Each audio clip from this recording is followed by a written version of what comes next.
Seguimos en Código, sí señor, está Alejandro Katz, Sí. por suerte. Un gusto tenerlo. Un gran placer para mí, muchas Hace gracias. un montón que no venía acá, Katz, Sí. ¿no? Muy bien. Bueno, viene en el momento justo porque... ¿Quién entiende esto, Katz? ¿No? A La ver, justicia... murió un ciclo, nació otro o estamos... O no ahí? murió nada ni nació O no nada. murió nada ni nació nada todavía. Bueno, yo creo que en el mundo social y político, salvo una revolución, la toma de la Bastilla o de Que está La lejana. Habana, Sí. las cosas no nacen y mueren tan fácilmente. Lo que tuvimos hasta diciembre es algo que está muy imbricado en la cultura política argentina, en la sociedad argentina. Es difícil cambiar hábitos tan antiguos. Tan antiguos quiero decir, al menos desde los 70 u 80, cuando se empieza a fabricar sensación de riqueza para satisfacer a una población que cambia lealtad política por consumo. Entonces, Me encantó eso. ¿Cómo es lo de sensación de riqueza? bueno, claro, la tablita de Martínez de Oz, la convertibilidad, o estos años kirchneristas de la hora 12 y del dólar subsidiado Consumo, para sí. viajar, son modos de producir una sensación de riqueza que no se corresponde con la riqueza real que produce el país. Entonces, tenemos 30 o 40 años de experiencias de gobiernos que compran voluntades produciendo un falso bienestar que se paga con crisis O recurrentes. sea, usted, resumiendo, diría, los argentinos vivimos por encima del estándar que debiéramos. Bueno, por encima de la riqueza que producimos. Y en verdad lo que hemos hecho hasta ahora es consumir en el presente riquezas futuras. La Ahora- inflación es eso. Claro, ahora es encantador eso, porque uno dice, bueno, no, la plata, qué sé yo, alguien la va a pagar, o gasto hoy y después veo qué hago, y a la gente eso le cayó bárbaro durante mucho tiempo, Así es. y a los políticos no le voy a contar. Así es. Porque, ¿no? Bueno, entonces... Te cobro murió hoy lo que vos vas a tener que pagar mañana, yo te lo voy cobrando en política hoy. Así es, entonces murió algo y nació algo, no lo sabemos. Tenemos que ver.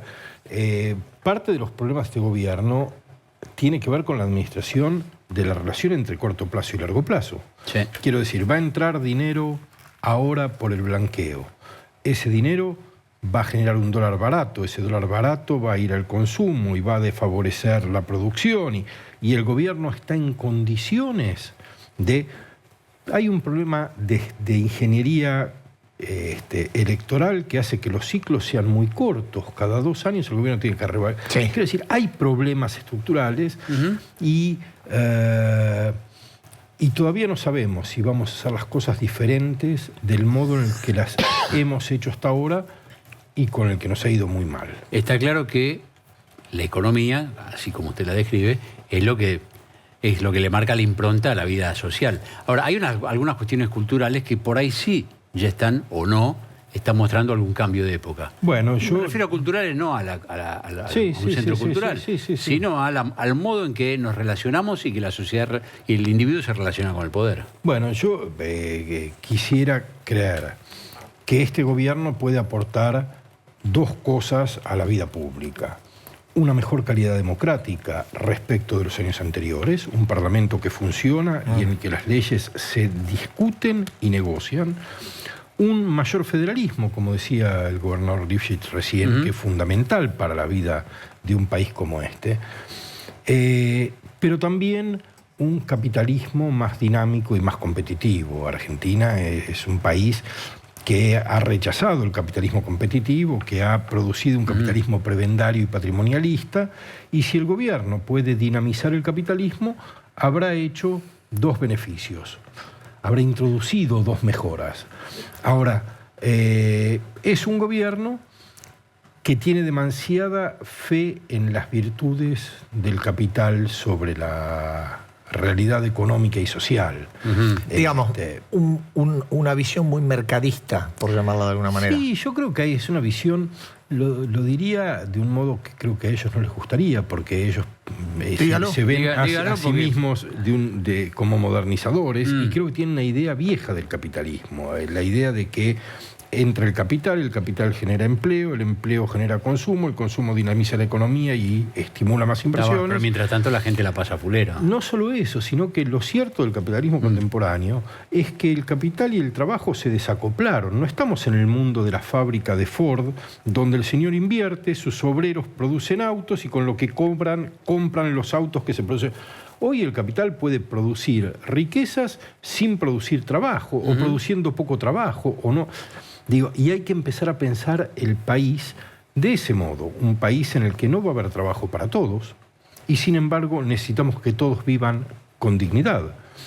Un mundo en el que la idea nuestra de que los derechos están asociados con el derecho a las vacaciones, a la jubilación, a la salud, son derechos asociados con el trabajo. Y si no hay trabajo, hay que encontrar el modo de garantizar derechos. Pero incluso el capital necesita que quienes no trabajan tengan ingresos, porque eso crea un mercado, y el mercado crea demanda. Y esos problemas no se están pensando. Hay una visión un poco, yo diría, un poco conservadora, que no va a estar a la altura de los desafíos de los próximos años. ¿Usted lo ve como un fenómeno particular, del que describí recién, como un fenómeno puramente argentino? Porque la cultura humana se ha edificado alrededor del trabajo. Bueno, y no. este fenómeno, que tiene que ver con la aceleración de la tecnología, pasa probablemente mucho más en los países más desarrollados que el nuestro. Bueno, no es un fenómeno puramente argentino, pero tenemos que hablarlo también. No, sin Argentina. duda, sin duda.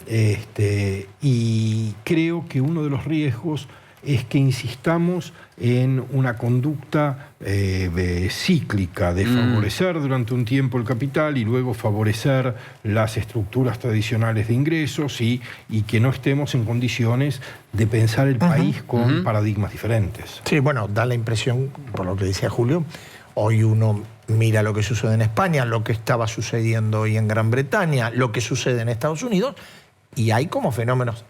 En distintos estándares hay fenómenos muy similares. Absolutamente, ¿no? absolutamente. Y dígame, corriéndonos un poco al campo social o al campo de la sociedad, respecto de lo que veníamos arrastrando la década pasada, de la confrontación, de la grieta, de la intolerancia, ¿hay perspectiva de que algo esté mejorando o todavía hay un camino largo por transitar? Yo creo que hay algunos enclaves de resistencia muy ideologizada. Me parece que no es la preocupación fundamental de la sociedad la confrontación ideológica, o la confrontación en los términos en los que existía en la década anterior.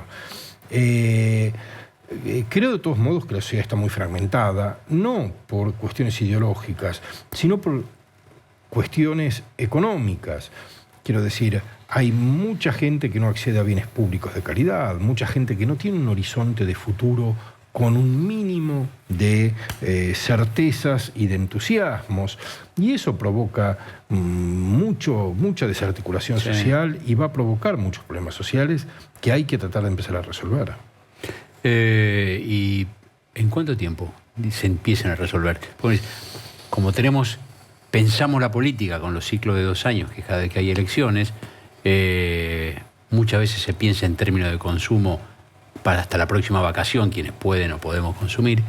¿En qué tiempo se hay que pensar para que la sociedad empiece a pensarse y a generar una cultura nueva, distinta, más adecuada a la realidad que vivimos? No, yo creo que la reflexión no puede esperar.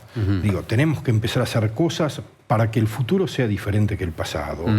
Sin duda, todas nuestras experiencias previas han sido experiencias de fracaso. Hay que intentar construir experiencias exitosas colectivamente, con las que estemos en más o menos desacuerdo o con más o menos acuerdo, pero que sean colectivamente exitosas, que no tengan finales traumáticos. Entonces, eso no puede esperar. Hay que pensar un país en el que todas las ideas del país tengan cabida y se resuelvan con los mecanismos de la política para resolver problemas. Ahora, los problemas estructurales de este país van a llevar mucho tiempo.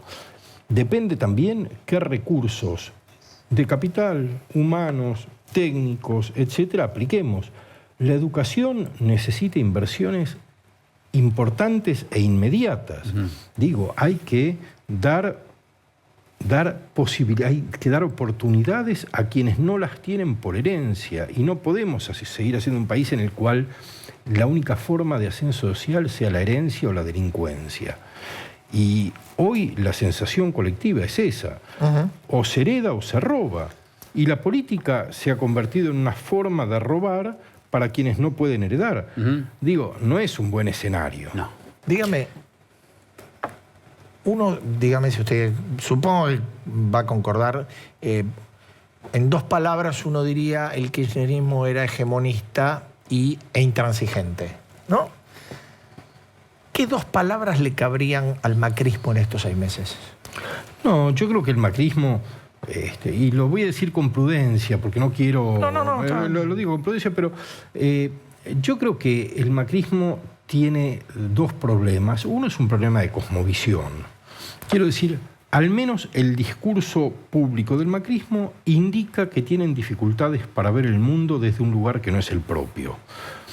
Que ven el mundo desde un lugar de clase, desde una historia que es la historia de determinados colegios, de determinados barrios, de determinadas experiencias vitales y grupos sociales, y les cuesta mucho empatizar con visiones del mundo diferentes. Esto es un problema. El otro problema es que hay lo que los norteamericanos llaman muchas puertas giratorias. Y las puertas giratorias entre el interés público y el interés privado no son buenas. Hay que poner barreras, muros de contención, cortafuegos más estrictos a los conflictos de intereses. Entonces yo creo que ahí hay 2 problemas que de algún modo están relacionados, pero que hay que tratar de abordar. Gracias. Muy amable. No, al contrario, gracias a ustedes.